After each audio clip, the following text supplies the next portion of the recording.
Well, thank you, Chairman Turner, Ranking Member Hines, and all of you for being here today. Director Haynes, you cut right to it today about the challenges that we face as a nation, the threats that we have. The threats to our country are not new, but some of the forms of those threats are new, and I want to talk about that a little bit. The Chinese Communist Party is very assertive. They want to destabilize us as much as they can, and they're getting pretty good at it. So the growing concerns I have are the development of adversaries' biological weapons is of great concern to me, and also the flow of illicit fentanyl coming into our country, which even in a meeting with the Chinese ambassador, he admitted we sell the precursors. Those are legal products. You know, it's somebody else's problem after that. Well, it is our problem, and I do want to hold those accountable for these efforts to be held accountable at some point, and we've got to do a better job of that. And I think we need to address and invest in the resources we need to stop the scourge of this of fentanyl, illicit fentanyl, and also the creation of bioweapons is something we should be greatly concerned about, as with any weapon an adversary may carry. So it's our responsibility, I think, to really work together on these things as best we can.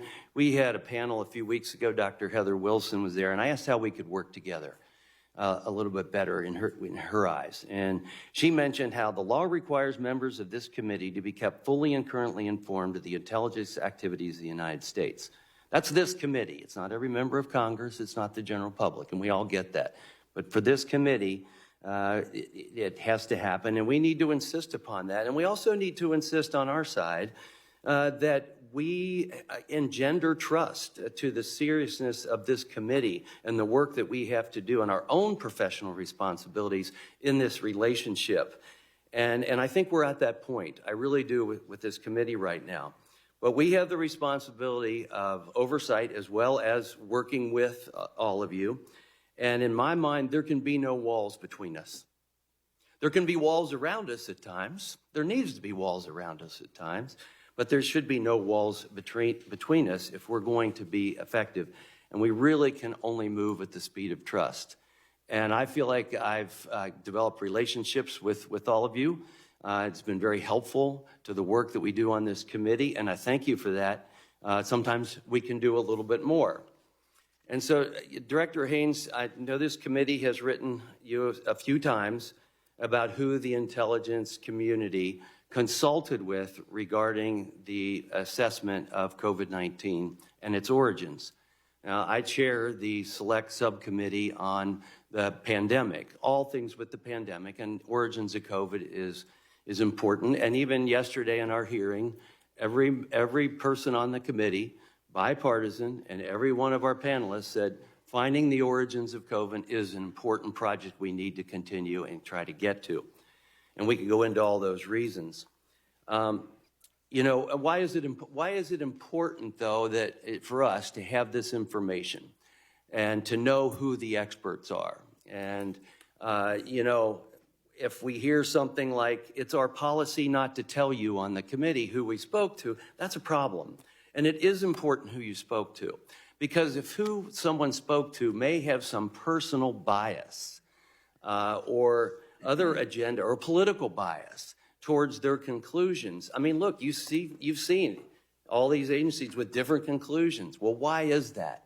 Well, part of that may be depending upon who they talk to. So that is important that we get that information. And it's my understanding that the DOE would be willing to show us their underlying report, especially their updated report. But since OD&I owns the assessment, you'd have to approve that. So what I'm going to ask is that you would approve that and get us that information so that we can move forward. And I would hope that we can also get the information of actually who they talk to. It's important to this committee. It's important to the country. So I guess I'm just asking, would you commit to that at this time? Thank you so much, Congressman. I know this is an issue that we've talked about before, right. And I think, first of all, on the DOE assessment, absolutely, I suspect it would have to be in classified form. I'm sure it's a classified report, but more than happy to share any final assessment that they've done if they're comfortable with it. I can't imagine myself standing in the way, so I don't know what that is, but we'll look into that and get back to you quickly. I think on the more general issue, let me just put a few things down. I think one problem for us is that we obviously want to be able to consult with outside expertise, including academics, a variety of other experts in fields related to COVID-19, but also a series of other areas that we work in. And often for many academics that we consult with, it's not something they do not want to be known as consulting with the intelligence community. It creates challenges for them. If I may, I'm talking about in a classified setting. No, let me and finish. this is important, and this is important to the work, because we do need to know who they are and how they came to their assessments. Congressman, let me just finish. I'll Okay. explain. So often what will happen is they will, for example, be willing to participate in a conference or something along those lines that's not for us, and they will do it under Chatham House rules that says that we can't attribute, essentially, anything to them specifically, even though we can bring the information out. That's an example of the kind of challenge that we end up in. So we can't, what we have been able and willing to provide in classified or in unclassified, and we've given this obviously, is basically the backgrounds of various experts that we've consulted with, the actually published information that we've relied on, and answer any questions about how we got to a conference. Director, I'm going to need you to conclude. Got it. And I'll just finish with the last thing, which is that if there's anybody, sir, that you want us to talk to that you feel like we haven't, I commit to you that we will absolutely take those names and we will ensure that we are consulting with them as well. We're just trying to do the best job we can to, in the future, be able to predict a pandemic, prepare for it, to protect the American lives, and to prevent one if we can. Mr. Carson. Thank you, Chairman and Ranking Member. This is an open question.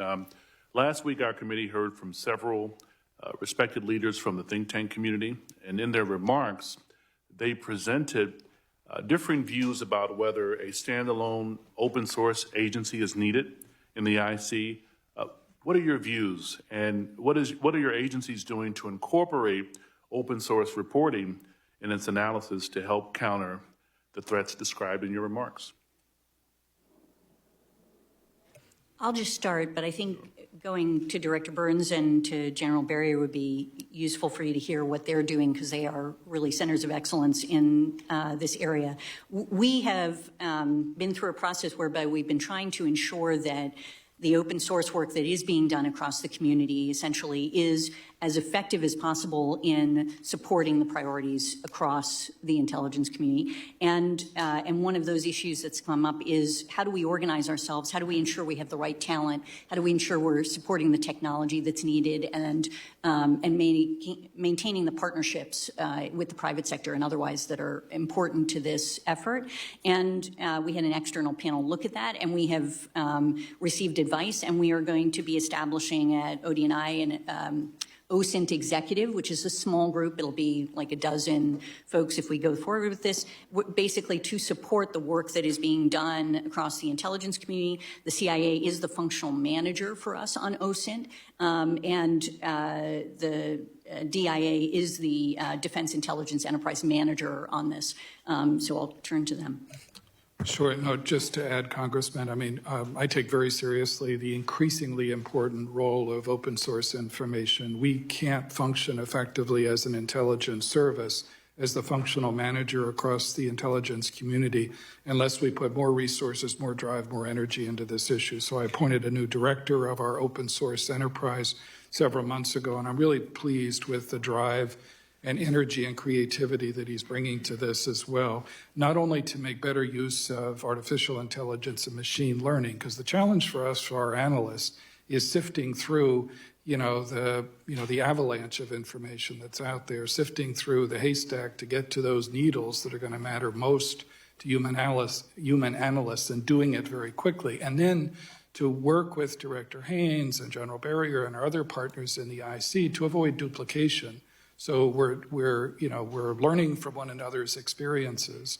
And then also, I think, to look at ways in which we can learn from one another on training, on governance issues as well. So I'm pleased with the progress we're making, but I'm determined to continue to drive this. Congressman, we think that open source, when combined with other sources of information that are classified, really comprises the secret sauce for all source analysis. And so I would say, from a defense portfolio side of the house, what we are trying to do is formally establish the defense program so that we have standards for training tradecraft, that we're not getting ripped off in multiple places by buying the same kind of data, and that we're doing this in a way that's smart across the services and across the combatant commands. Lastly, Chairman, recently we heard from several speakers, including General Petraeus, who warned of a lack of a genuine workforce development training in the IC. What are your organizations doing to improve diversity when it comes to recruiting and retaining your workforces? And if you agree that the IC needs to devote more resources to professional development, how do you all plan on tackling those very apparent issues? Yeah, thank you very much, Congressman. I think there is no question that we have to do better on diversity, equity, inclusion, and accessibility. And I think you'll see in our budget requests and our proposals, in all of the work that we're doing, that we are that we see this as an area that we need to focus more intense resources and efforts. I will tell you that what you know, as a general matter, when I look across OD&I, for example, in the senior leadership, you know, and I look at the percentage of Hispanic and Latinos, for example, it is, you know, a little bit more than 3%, and that clearly does not reflect the country.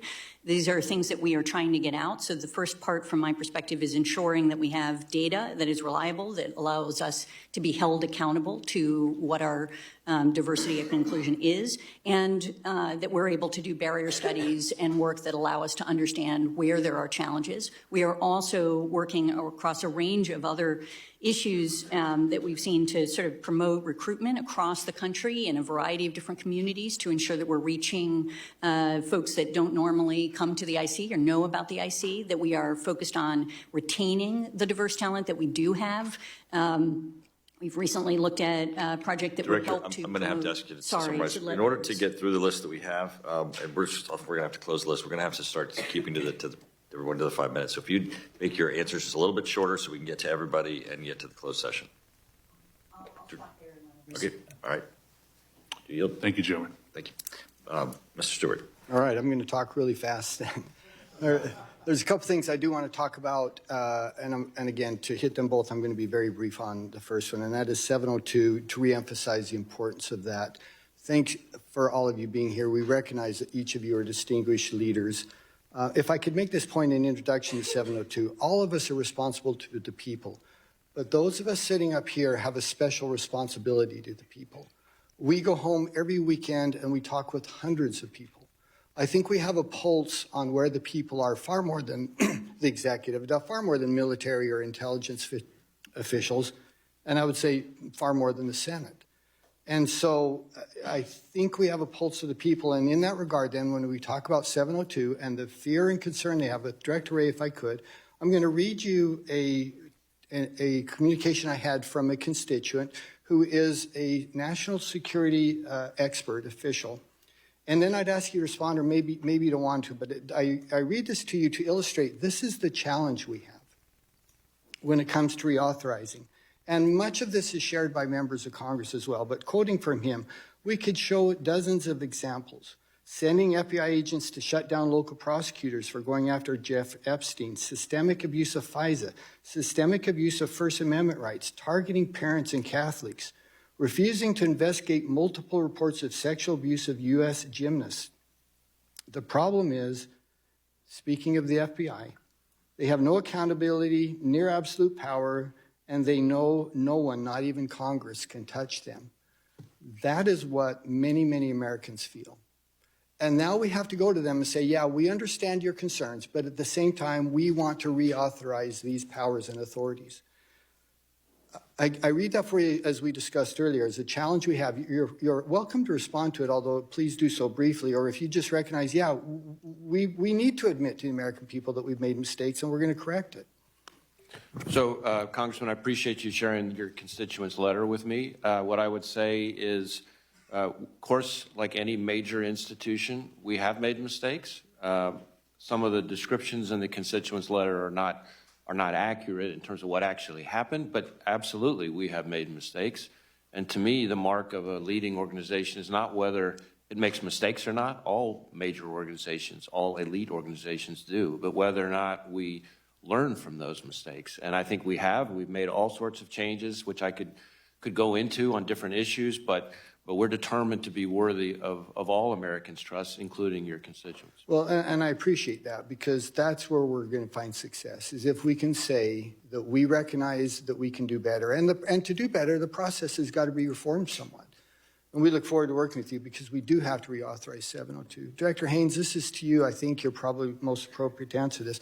Now, I mean, there's so many things we could talk about here. We look forward to the closed hearing, as I said, but we have to talk about China. I reflect back on my military experience. There were a number of incidents, a couple times when we had American assets, American intelligence aircraft who were captured and had a forced landing in China. The P-3 incident with the J-8 is an example. And during that time, we didn't really know what our policy would be, how the U.S. would respond. In the past, the president has said pretty clearly that we would respond with military action if China were to invade Taiwan. And then shortly after that, the administration kind of walked back those comments, but it didn't occur just once. It occurred several times. We have this policy of strategic ambiguity, which has served us well for the last 30 years. But I wonder if it's not time for us to declare another policy, a new policy, and that is we will defend Taiwan. It's pretty clear the president seems to think that. And I think if we're going to deter, again, understanding the need for strategic ambiguity before, but times are different now. If we're going to deter, I think we have to be clear in saying, yes, we will defend Taiwan militarily if we have to. Director, am I wrong? And has there been a change in the administration's policy regarding ambiguity? Thank you, Congressman. I'm obviously not in a position to comment on policy, but I think you're right in recognizing the president's comments on this issue, and that has been a pretty strong statement. Okay, so let me, in the 13 seconds I have, do we agree that there would be stronger deterrence if our adversaries knew that we would defend militarily if necessary? You mean sort of, in this particular case, I think it is clear to the Chinese what our position is based on the president's comments. Thank you. I only went 10 seconds over, Mr. Chairman, so I yield back. Very, very good. Mr. Christian Worthley. Hey, thank you, Mr. Chair, and thank you, Mr. Himes, for unearthing evidence of free snacks at the NSA. We'll be visiting shortly, General Nakasone. My first question is directed to Director Wray. Mr. Wray, you've said that TikTok, the popular app on people's phones, is, quote, a tool that is ultimately within the control of the Chinese government, and it screams out with national security concerns, close quote. We found that TikTok and ByteDance employees regularly engage in a practice called heeding, close in quotes, heeding, a manual push that ensures specific videos, quote, achieve a certain number of video views. Mr. Wray, can you rule out that TikTok has heeded content at the direction of the CCP? I don't think we could rule that out. Can you, now let me just talk about another instance of what I think is very problematic behavior at TikTok and ByteDance, their parent company. In December of last year, ByteDance confirmed it used TikTok to monitor U.S. journalists' physical location using their IP addresses in an attempt to identify whether they had been located by ByteDance employees. Can you rule out that this data was also shared with the CCP? I don't think we could rule that out. Could the CCP use TikTok to shape political opinion, such as to misinform the American public? What you just described there is one of the concerns that we have, namely that the control of the recommendation algorithm could be used to conduct influence operations. And much along the lines of your first two questions, it's important to understand that that's not something that would be easily detected or ruled out, as you say. And that's just one of several security concerns that we have about TikTok. Thank you. Director Haynes, recently my staff described to me a term called Guangxi. Apparently, Guangxi is a Chinese term that refers to a part of Chinese culture where people develop personal trust and a strong relationship that can involve moral obligations in exchange of favors. And they suggested in the press, there's been suggestions that Guangxi has developed between Chairman Xi and Vladimir Putin. Let me ask you this question.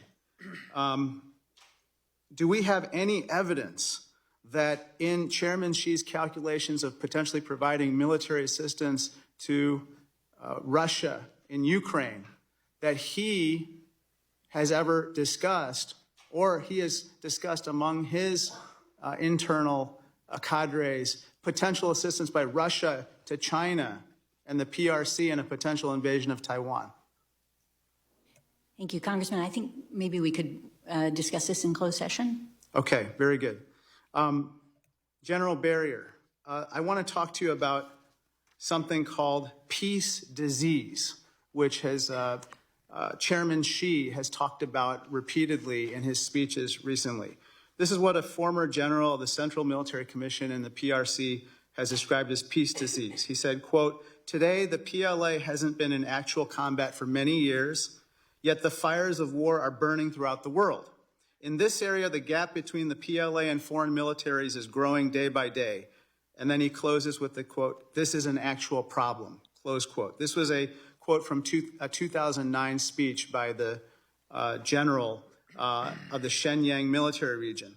This term, peace disease, refers to supposedly a lack of combat readiness on the part of the PLA. Has appeared 565 times in the PLA Daily between 2012 and mid-2018, and just recently Xi Jinping said he wants to cure the peace disease.